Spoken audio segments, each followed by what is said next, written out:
আল্লাহ সুবহানাহু ওয়া তাআলা মুহাম্মদুর রাসূলুল্লাহ সাল্লাল্লাহু আলাইহি ওয়াসাল্লামের প্রশংসা এবং মুহাম্মদুর রাসূলুল্লাহ সাল্লাল্লাহু আলাইহি ওয়াসাল্লামের সাহাবাদের প্রশংসা শুধু এই মহাবিশ্বের মহাবিশ্বয় মহাগ্রন্থ আল কোরআনের মধ্যেই শুধু করেন নাই, তাওরাত ইনজিল সহ অন্যান্য সকল কিতাবের মধ্যেও আমাদের প্রিয় নবী মুহাম্মদুর রাসূলুল্লাহ সাল্লাল্লাহু আলাইহি ওয়াসাল্লামের প্রশংসা করেছেন। শুধু তাই নয়, মুহাম্মদুর রাসূলুল্লাহ সাল্লাল্লাহু আলাইহি ওয়াসাল্লামের সাহাবায়ে কেরামদের প্রশংসাও করেছেন।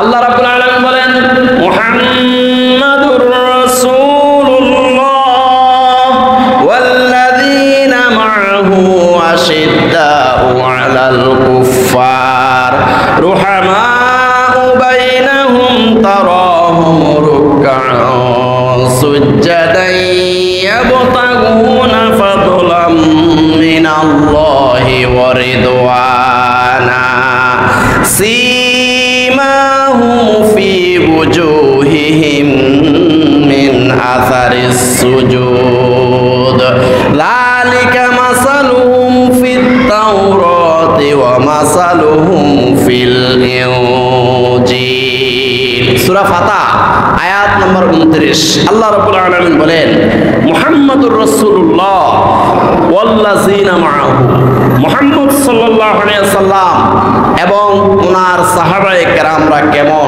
তোমরা শোনো।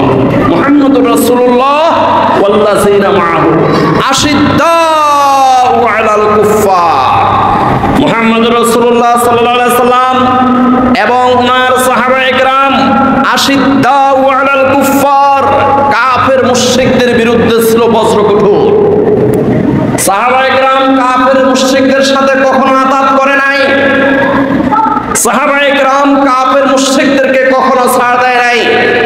ইসলামের ব্যাপারে, তাওহীদের ব্যাপারে, রিসালাতের ব্যাপারে, শরীয়তের ব্যাপারে, ইসলামী হুকুম হাকামের ব্যাপারে সাহাবায়ে কেরাম কখনো কাফের মুশরিকদেরকে ছাড় দেয় নাই। আশিদ্দাউ আলাল কুফফার, কাফের মুশরিকদের বিরুদ্ধে ছিল বজ্রকঠোর। রুহামাউ বাইনাহুম, তবে সাহাবায়ে কেরাম নিজেদের মধ্যে খুব আন্তরিকতার সম্পর্ক ছিল। সাহাবায়ে কেরাম নিজেদের মধ্যে, মুমিন মুসলমানদের মধ্যে খুব হৃদ্যতার সম্পর্ক ছিল। ওনারা একে অপরকে জীবন দিয়ে ভালোবাসতেন। যেমন মক্কা শরীফের মুহাজির সাহাবীরা যখন মদিনাতে হিজরত করে গেল, মদিনার আনসার সাহাবীরা ওনারা কাউকে ঘর দিয়ে দিয়েছে, কাউকে বাড়ি দিয়ে দিয়েছে, কাউকে বাগান দিয়েছে, কাউকে খেজুরের গাছ দিয়ে দিয়েছে, কাউকে জমিন চাষ করার জন্য জমিন দিয়ে দিয়েছে। আবার যাদের একাধিক স্ত্রী ছিল, একটা স্ত্রী রেখে বাকিদেরকে তালাক দিয়ে ওই মুহাজির সাহাবীদেরকে বিয়ে করার সুযোগ দিয়ে দিয়েছেন। সুবহানাল্লাহ। রুহামাউ বাইনাহুম, সাহাবায়ে কেরামরা ওনারা নিজেদের মধ্যে খুব হৃদ্যতার সম্পর্ক ছিল।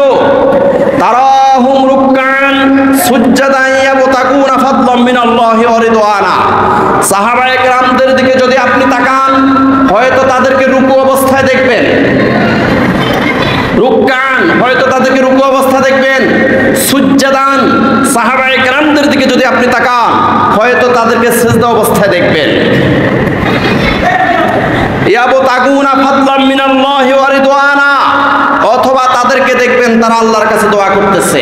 ইয়াবতাগুনা ফাদলাম মিনাল্লাহি ওয়া রিদওয়ানা, আল্লাহর সন্তুষ্টি, আল্লাহর রাজামন্দি, আল্লাহর পক্ষ থেকে রহমত, মাগফিরাত, নাজাত, আল্লাহর পক্ষ থেকে নিয়ামত পাওয়ার জন্য তারা মুনাজাত করতেছে, দোয়া করতেছে। এমন অবস্থায় হয়তো তাদেরকে পাবেন।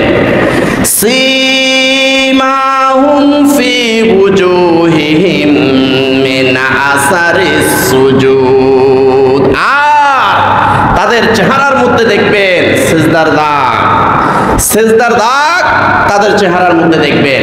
এখন আমাদের অনেক মুসলমান মুরব্বীদের চেহারার মধ্যে সিজদার দাগ দেখা যায়। এই সিজদার দাগ নিয়ে কটূক্তি করা যাবে না, কারণ আল্লাহ পাক এই সিজদার দাগের প্রশংসা করেছেন। সূরা ফাতিহা আয়াত নম্বর 29। সীমাহুম ফি বুজুহিহিম আসারিস সুজুদ। সাহাবায়ে কেরামদের দিকে যখন আপনি তাকাবেন তখন তাদের চেহারার মধ্যে কপালের মধ্যে সিজদার দাগ আপনি দেখতে পাবেন।